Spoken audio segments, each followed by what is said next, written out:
Hello po mga kababayan, si Dante Maravillas. Ito muna tayo sa ating podcast Live with Dante M. Pati pala po dito sa Pilipinas, nagluksa yung ating mga abogado sa pagkamatay ng isang napakabantog na US judge na si Judge Frank Caprio. Namatay siya kahapon mga kababayan. After na makipaglaban siya mga kababayan more than a year sa pancreatic cancer.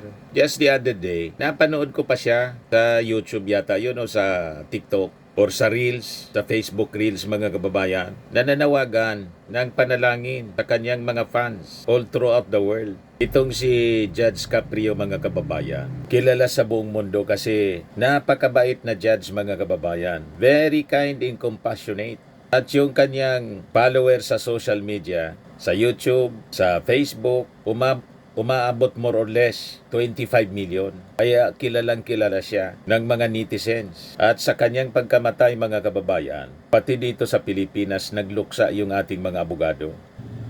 Ito siya yung balita.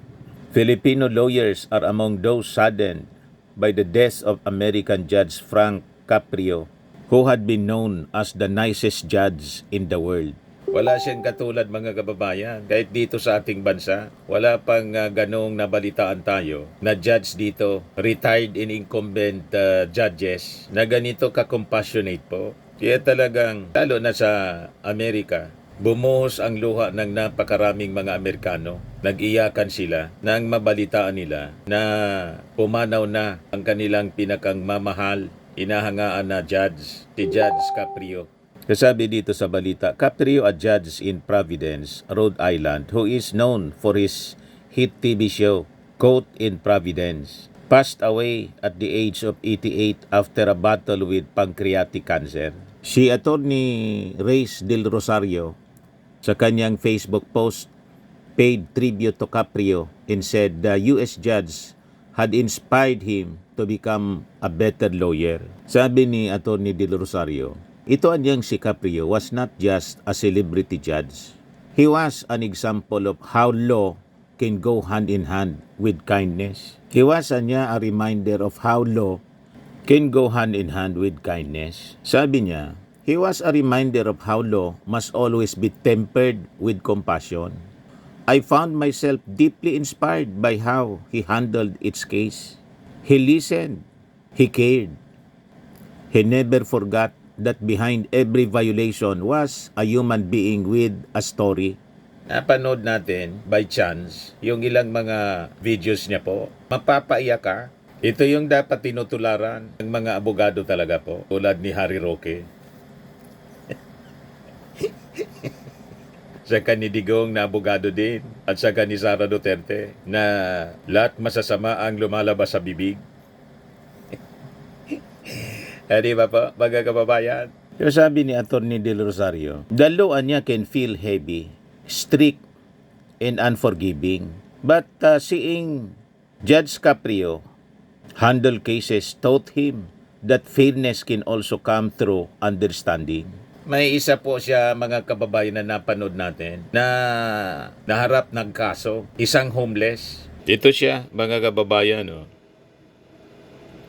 Imbes na ipanalize yung kanyang violation, binigyan mga kababayan ng financial support. Kasi homeless, mayroon siyang foundation, nakapangalan sa kanyang nanay. Binigyan po ng financial support. Tapos na-touch din yung isang bisita doon sa courtroom, nagbigay din ng pagkain po. At yung penalty sa kanyang violation mga kababayan, pinatawad ng lahat ni Judge Caprio. Talagang iyak ng iyak itong babae po. Sabi ni Judge Caprio, everyone deserves a second chance. Ganon itong judge mga kababayan. Kaya nang siya ay mamatay kahapon, talagang ang daming umiyak po. All throughout the world. Kaya ang daming nakikiramay, nakikidalamhati sa kanyang naiwang mga anak after na-announce mga kababayan yung kanyang pagkamatay kahapon. Kaya sabi ni Attorney Del Rosario, ito anyang si Judge Caprio showed that mercy is not weakness, but wisdom, that even in the smallest cases like traffic violations, you can give dignity to people by hearing them out. Yung isang matanda po na traffic violator po, pinatawad din niya, absuelto. Kasi nang imbestigahan niya mga kababayan, tanungin niya.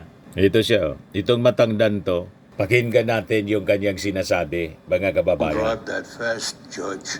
I'm 96 years old and I drive slowly and drive when I have to. The blood work for my boy. He's handicapped. You were taking your son to the doctor's office? Yeah, I take him for blood work every 2 weeks because he's got cancer. Nagmamadali man. lang siya, mga kababayan, sabi niya, kasi You are a may good man. dadalhin You siya sa are- ospital. You really are what America is all Overspeeding. about. Here you are in your 90s, and you're still taking care of your family. That's just a wonderful thing for you. Well, 90 years old ka How na old pala is your niya, son? pero inaasikaso mo pa yung 63. pamilya mo. yeah. That's wonderful. And you still, Daddy's Sabi ni still Judge. taking care of him, right? I only drive when I have to. Yeah. Napaiyak ng inabsulto, mga kababayan, ni Judge. Kaya iyak ng iyak siya. Itong matanda, mga kababayan. Tanda pa ito kay Judge kasi 88 na namatay. Itong si Judge Caprio, siya 90 years old. Inabsuelto ni Judge for traffic violation, overspeeding po. Kasi sabi niya, hindi naman talaga niya ako nagpapatakbo ng mabilis kasi matanda na ako. Kaya lang, nagmamadalian niya ako para dalhin yung apo niya siguro yon, my boy, sabi niya, to the hospital. Kaya nag-overspeeding siya. Absuelto. Kaya sabi po ni Atty. Del Rosario, watching Caprio Anya in action made him reflect on how he treats his clients and the people he comes across. It made him ask himself if he listens to them enough and if he balances the law with empathy. And pushed him to try to be a lawyer who tries to understand people. Yes, sabi ni Atty. Del Rosario, rest in peace, Judge Frank. Your legacy will live on in every lawyer, judge, and student of law who chooses compassion as much as justice. For the last, the least, and the lost. Lawyer Galahad P. Benito also praised Carpio in hopes more judges would be like him. He balanced the harshness of the law with fairness and kindness to all the parties, sabi po ni Atty. P. Benito. Kaanga-anga, mga kababayan, ang kabayanihan, kindness and compassion na nakikita natin sa pagkatao ni U.S. Judge. Sa Rhode Island po siya, Providence, Rhode Island sa Amerika. Kaya sa pagkamatay niya, mga kababayan, yung mga tagahanga niya all throughout the world, lahat praises in admiration ang kanilang naibulalas. Sabi ni Jeff writes, you never lose by being kind. You only leave behind something beautiful. In a world that often feels harsh and unforgiving, Frank Caprio's courtroom became a sanctuary of hope. We may have just lost the nicest judge in the world, but he leaves behind a legacy that power does not have. To be cruel, for him we only rise when we lift others by showing compassion. Ito kasi pala, mga kababayan, si Judge Caprio, mula din sa mahirap na pamilya. Yan siya. Judge Frank Caprio worked as a dishwasher. Shine boy pala siya. Show shiner. A newspaper delivery boy while attending night school before earning his law degree. Sabi ni Anand Cristal, he rolled hearts with his presence. Though we miss him, his compassion, angelic nature, and humanitarian approach will continue to inspire us for years to come. And he will be in heaven or will reborn in our other country where humanity needs. Ahmed Ali, someone should make a film on his life. Sabi nga, mga kababayan, may mga nag-propose na gawa ng ribulto itong si Judge Caprio para in honor sa kanyang kabayanihan, kabutihan, and compassion, maging inspirasyon ng bawat mamamayan at pangalan sa kanya yung kanyang courtroom, the Hall of Justice, yung building in honor of him. Yan yung mga nabasa nating mga reactions galing sa kanyang mga tagahanga. Sabi ni Shinana Michal, I love watching him. He was such a sweet man. He seemed very empathic towards everyone and did not seem to abuse his power as a judge. He will be missed by many, and I don't think anyone will be able to replace him or even come close to filling his shoes as a judge.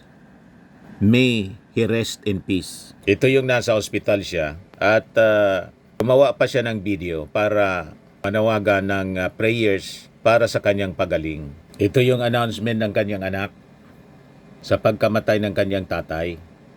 Kamukhang kamukha po. Sabi ni Alan Barros, "We hope the Supreme Court of the Philippines justices are watching this."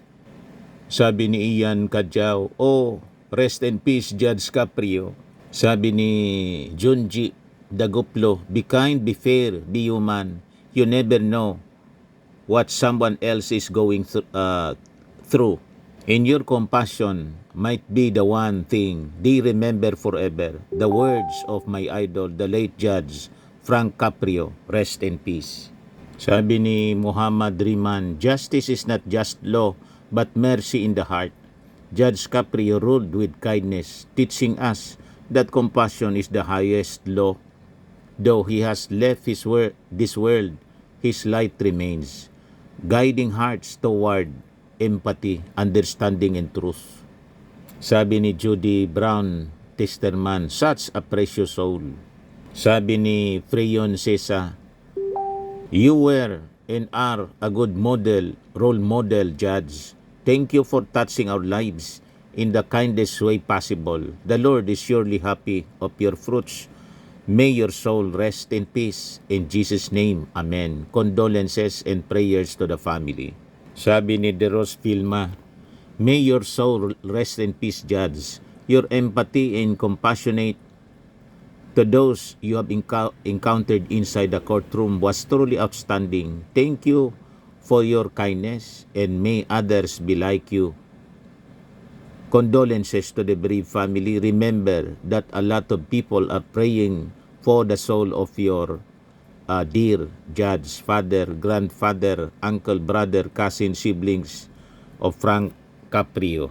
So, ang daming nagluksa, mga kababayan, all throughout the world dahil sa pagkamatay ng napakagaling at napakabait na judge.